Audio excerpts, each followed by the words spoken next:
South ఇండియాలోనే అతి తక్కువ ధరలకి రత్నాలను అందించే ఏకైక సంస్థ 6JVR. తెలంగాణ క్యాబినెట్ లోకి కొత్తగా ఎవరు వచ్చి చేరబోతున్నారు? అలానే క్యాబినెట్ కూర్పు విషయంలో కాంగ్రెస్ అధిష్టానం క్లియరెన్స్ ఇచ్చేసింది అనేటువంటి సమాచారం. జనవరిలోనే దీనిపైన తర్జన భర్జనలు జరిగినప్పటికీ కూడా సామాజిక ఈక్వేషన్స్ విషయంలో లెక్కలు కుదరని నేపథ్యంలో 3 నెలలుగా వాయిదా పడుతూ వచ్చింది. ప్రస్తుతం లైన్ క్లియర్ అయినట్టుగా సమాచారం వస్తుంది. జూన్ మొదటి వారంలో కొత్త మంత్రివర్గ కూర్పు, అంటే ప్రస్తుతం ఉన్నటువంటి మంత్రివర్గంలో స్వల్ప మార్పులు ఉంటాయి. అలానే కొత్త ముఖాలు కూడా ఈ మంత్రివర్గంలో వచ్చి చేరేటువంటి అవకాశం ఉందనే సమాచారం వస్తుంది. ఇది ఎంతవరకు కరెక్ట్ ఒకసారి విశ్లేషిద్దాం. తెలంగాణ మంత్రివర్గానికి సంబంధించినటువంటి క్యాబినెట్ మినిస్టర్స్ వీళ్ళందరూ ముఖ్యమంత్రితో కలుపుకుని చూసినప్పుడు మొత్తం 12 మంది క్యాబినెట్లో ఉన్నారు. ఇప్పుడు ఉన్నటువంటి నంబర్స్ ప్రకారం అంటే క్యాబినెట్ కూర్పుకు సంబంధించి కొన్ని ఈక్వేషన్స్ ఉన్నాయి. ఎందుకంటే టోటల్ అసెంబ్లీ సీట్స్లో నుంచి 15% వరకు క్యాబినెట్ బెర్తులు పెట్టడానికి అవకాశం ఉంటుంది. అంటే 119 నియోజకవర్గాల్లో ఓవరాల్గా చూస్తే 16-17 మంది కంటే ఎక్కువ మంత్రులు ఉండడానికి అవకాశం లేదు. 18 వరకు నంబర్ తీసుకోవడానికి అయితే ఛాన్స్ ఉంది. అయితే 17 మంది క్యాబినెట్ కూర్పు చేసేటువంటి అవకాశం ఉందనేటువంటి చర్చ నడుస్తుంది. ఒకటి పెండింగ్లో పెట్టేటువంటి అవకాశం ఉంది. ఇప్పుడు 12 మంది ముఖ్యమంత్రితో ఉన్నప్పటికీ కూడా మిగతా స్థానాల్లో 5 ఖాళీలు కనిపిస్తున్నాయి. సో ఈ 5 ఖాళీలు ఎవరికి అవకాశం దక్కుతుంది అనేటువంటి చర్చ ఇక వేగవంతమైంది. ఈ 12 మందిలో ఒకరిద్దరిని మార్చేటువంటి ఛాన్స్ ఉందనేటువంటి ప్రచారం కూడా పెద్ద ఎత్తున జరుగుతుంది. ఇటీవల కాలంలో ఒక మహిళా మంత్రి పనితీరు విషయంలో కానీ కొన్ని వివాదాస్పదమైనటువంటి అంశాల్లో ఇన్వాల్వ్ అయినటువంటి పద్ధతిని బట్టి కానీ ఆమెకి మంత్రి పదవి దక్కేటువంటి అవకాశం ఉండకపోవచ్చు అనేటువంటి ప్రచారం చాలా గట్టిగా జరుగుతుంది. సో ఆమెతో పాటు ఇంకెవరిని మినహాయిస్తారు? ఎందుకంటే అందరూ కూడా కీలకమైనటువంటి నాయకులే ఉన్నారు. ముఖ్యమంత్రి రేవంత్ రెడ్డి తర్వాత డిప్యూటీ సీఎంగా మల్లు భట్టి విక్రమార్క ఉన్నారు, శ్రీధర్ బాబు, అలానే ఉత్తమ్ కుమార్ రెడ్డి, దామోదర్ రాజనరసింహ, కోమటిరెడ్డి వెంకటరెడ్డి, పొన్నం ప్రభాకర్, ఇక్కడ పొంగులేటి శ్రీనివాసరెడ్డి, కొండా సురేఖ, సీతక్క, ఇక తుమ్మల నాగేశ్వరరావు, జూపల్లి కృష్ణారావు. సామాజిక ఈక్వేషన్స్ పరంగా చూస్తే కూడా ఇక్కడ రెడ్డి సామాజిక వర్గానికి 4 ప్రాధాన్యాలు దక్కినట్టుగా చూడొచ్చు. ముఖ్యమంత్రి ఒకటి కనిపిస్తుంది, ఇక్కడ ఉత్తమ్ కుమార్ రెడ్డి, అలానే కోమటిరెడ్డి వెంకటరెడ్డి, మరోవైపు పొంగులేటి శ్రీనివాసరెడ్డి, ఈ 4 స్థానాలు కనిపిస్తాయి. ప్లస్ దీంతోపాటు రెడ్డి సామాజిక వర్గానికి సంబంధించి 4+1 అయ్యేటువంటి ఛాన్స్ కనిపిస్తుంది. మరొకరికి ఛాన్స్ దక్కొచ్చు అనేటువంటి ప్రచారం గట్టిగా వినిపిస్తుంది. అందులో 2 పేర్లు అయితే బలంగా కనిపిస్తున్నాయి. కోమటిరెడ్డి వెంకటరెడ్డి ఆల్రెడీ క్యాబినెట్లో ఉన్నప్పటికీ కూడా ఆయన సోదరుడు కోమటిరెడ్డి రాజగోపాల్ రెడ్డి క్యాబినెట్లోకి వచ్చే అవకాశం పైన కూడా విస్తృతమైనటువంటి చర్చ జరుగుతుంది. సో ఫైనల్ కన్క్లూజన్ ఏ విధంగా ఇస్తారు? అలానే పార్టీలో సీనియర్ నేతగా ఉన్నటువంటి సుదర్శన్ రెడ్డి ఉమ్మడి నిజామాబాద్ జిల్లాకు సంబంధించినటువంటి నాయకుడు. ఆ ప్రాంతానికి ప్రాతినిధ్యం లేదు కాబట్టి ఆయనకు కూడా అవకాశం దక్కేటువంటి అంశాన్ని సీరియస్గా పరిశీలిస్తున్నగా తెలుస్తుంది.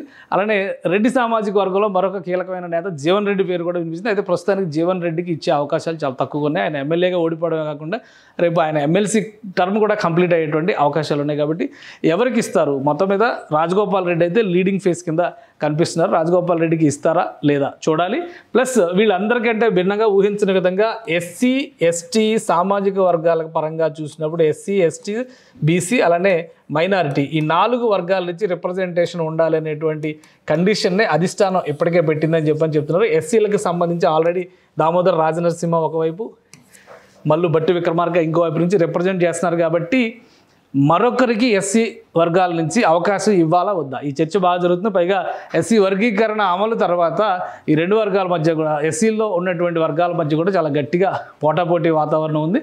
అయితే సీఎం రేవంత్ రెడ్డి మాత్రం తన అనుంగు మిత్రుడైనటువంటి అద్దంకి దయాకర్ విషయంలో కొంత పట్టుబడుతున్నట్టుగా తెలుస్తుంది. ఒకవేళ అద్దంకి దయాకర్కి ఇస్తే ఉమ్మడి నల్గొండ జిల్లా పరిధిలో వస్తారు. మళ్ళీ కోమటిరెడ్డి రాజగోపాల్ రెడ్డి కూడా ఉమ్మడి నల్గొండ జిల్లా పరిధిలోకే వస్తారు.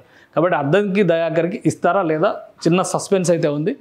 పక్కన పెట్టే ఛాన్సెస్ కూడా లేకపోలేదు. మొన్ననే ఎమ్మెల్సీ ఇచ్చారు కాబట్టి అధిష్టానం పక్కన పెట్టే ఛాన్సెస్ని కూడా మనం కొట్టిపారేయలేము. ఎందుకంటే సామాజిక వర్గాల పరంగా చూసినప్పుడు ఆల్రెడీ మాల సామాజిక వర్గాల నుంచి రిప్రజెంట్ చేస్తున్నటువంటి ఈక్వేషన్ ఇక్కడ చూపిస్తున్నారు కాబట్టి.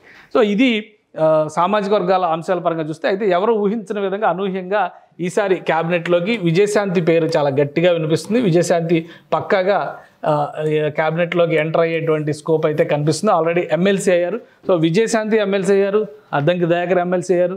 ఎమ్మెల్సీ అయిన ఇద్దరు ఒకేసారి క్యాబినెట్లోకి వస్తారా లేదా? కానీ బీసీ వర్గాల పరంగా చూసినప్పుడు విజయశాంతికి అడ్వాంటేజ్ ఎక్కువగా ఉంది. మహిళ, వెల్ నోన్ రెనౌండ్ ఫేస్ ఉన్నటువంటి నాయకురాలు, అలానే తెలంగాణ ఉద్యమానికి సంబంధించి కూడా ఆమెకు ఒక ప్రత్యేకమైనటువంటి ఇమేజ్ ఉంది కాబట్టి కేంద్రంలో ఉన్నటువంటి కాంగ్రెస్ అధిష్టానం చాలా స్పష్టమైనటువంటి నిర్ణయం ఈ విషయంలో తీసుకునేటువంటి అవకాశం కనిపిస్తుంది. ఇంకా మరికొన్ని పేర్లు కూడా వినిపిస్తున్నాయి. మక్తల్ ఎమ్మెల్యే వాకిటి శ్రీహరి పేరు వినిపిస్తుంది.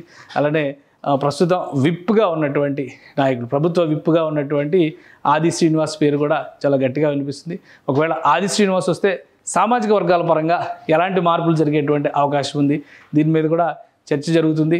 మరొక ఆదిలాబాద్ జిల్లాకు చెందినటువంటి మరొక నేత పేరు కూడా వినిపిస్తుంది. మొత్తం మీద టాప్ లిస్టులో చూస్తే కనుక 7-8 మంది పేర్లు వినిపిస్తున్నాయి. ఓవరాల్గా చూసినప్పుడు కనీసం 12 మంది ఇక్కడ పోటీ పడుతున్నారు. ఉన్నటువంటి ఖాళీగా ఉన్నటువంటి బెర్తులకు సంబంధించి, ఖాళీ బెర్తులకు సంబంధించి 12 మంది పోటీ పడుతున్నట్టుగా లెక్క తెలుస్తుంది.